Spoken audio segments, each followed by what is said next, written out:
नमस्कार. खरीप हंगामाची तयारी तर सुरू झाली आहे आणि बरोबर याच वेळेस सगळ्या शेतकरी बांधवांसाठी एक खूप महत्त्वाची बातमी आली आहे. ती म्हणजे खत खरेदीचे जे नियम आहेत ना, त्यात एक मोठा बदल झालाय.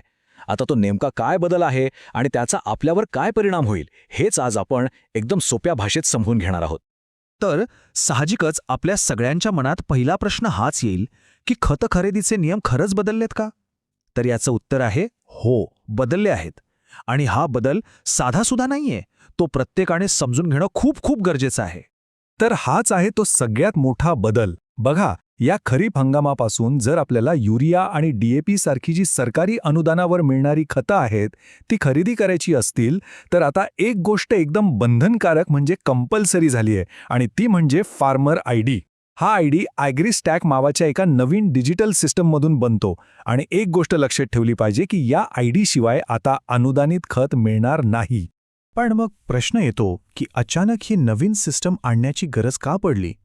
म्हणजे इतकी वर्ष जी पद्धत सुरू होती त्यात असं काय बिघडलं होतं की हा बदल करावा लागला? चला, यामागची कारणं काय आहेत ते जरा बघूया. या बदलामागे खरं तर दोन मुख्य कारणं आहेत.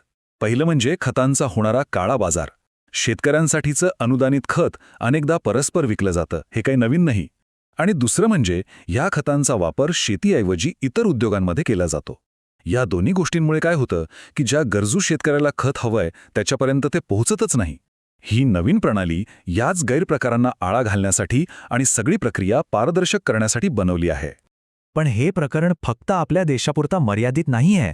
या निर्णयाला एक आंतरराष्ट्रीय बाजूसुद्धा आहे. सध्या पश्चिम आशियामध्ये जो तणाव सुरू आहे त्यामुळे जगभरात खतांचं उत्पादन आणि त्यांची वाहतूक यावर मोठा परिणाम झालाय.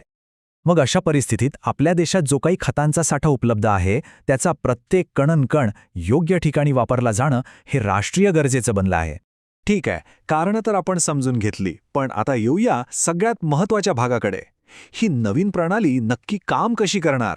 म्हणजे शेतकऱ्याला खत खरेदी करायचं असेल तर आता नक्की काय काय करावं लागेल? तर बघा, या संपूर्ण योजनेचा जो आत्मा आहे तो म्हणजे ॲग्रीस्टॅक. ही एक डिजिटल प्रणाली आहे. अगदी सोप्या भाषेत सांगायचं तर हे एक मोठं डिजिटल रेकॉर्ड आहे. यात शेतकऱ्याचं नाव, त्यांची एकूण जमीन किती आहे आणि ते कोणतं पीक घेतात ही सगळी माहिती एकत्र जोडली जाते. आणि याच माहितीच्या आधारावर प्रत्येकाचा एक स्वतंत्र युनिक फार्मर ID तयार होतो. तर मग ही नवीन खरेदीची पद्धत कशी असणार आहे? यात 4 अगदी सोपे टप्पे आहेत. सगळ्यात आधी शेतकऱ्याला आपल्या जमिनीची आणि पिकांची नोंदणी करायची आहे. ही झाली पहिली पायरी. नोंदणी पूर्ण झाली की त्यांना एक युनिक फार्मर ID मिळेल. आता हा ID घेऊन खताच्या दुकानात गेल्यावर तो तिथे स्कॅन केला जाईल. आणि मग शेवटचा सगळ्यात महत्त्वाचा टप्पा, आपल्या नोंदवलेल्या जमिनीच्या आणि पिकाच्या गरजेनुसारच अगदी मोजून मापून खत दिलं जाईल. म्हणजे कमीही नाही आणि गरजेपेक्षा जास्तही नाही. चला, मग आता सगळ्यात महत्त्वाचा प्रश्न येतो की ह्या सगळ्या परिस्थितीत शेतकऱ्यांनी नेमकं काय करायचं आहे. सरकारने याबद्दल एक स्पष्ट आवाहन केलं आहे आणि ते प्रत्येकाने गांभीर्याने घेणं गरजेचं आहे. आणि ते आवाहन असं आहे की ज्या शेतकऱ्यांनी अजूनही नोंदणी केलेली नाहीये त्यांनी खरीप हंगामात खतांची अडचण टाळायची असेल तर लवकरात लवकर आपला फार्मर ID काढून घ्यावा. म्हणजे बघा, सरळ भाषेत सांगायचं तर जर ID नसेल तर ऐन हंगामाच्या वेळेला खत मिळणं मुश्किल होऊ शकतं. म्हणूनच अजिबात वेळ न दवडता ही नोंदणी करून घेणं खूप महत्त्वाचं आहे. तर मग शेवटी एक प्रश्न उरतोच. तंत्रज्ञानाच्या मदतीने शेतीमध्ये ही जी पारदर्शकता आणण्याचा प्रयत्न होतोय तो शेतकऱ्यांसाठी खरंच फायद्याचा ठरेल का, की यामुळे त्यांच्या अडचणींमध्ये आणखी भर पडेल? याचं उत्तर तर येणारा काळच देईल. पण यावर आज आपण सगळ्यांनी विचार करणं नक्कीच गरजेचं आहे.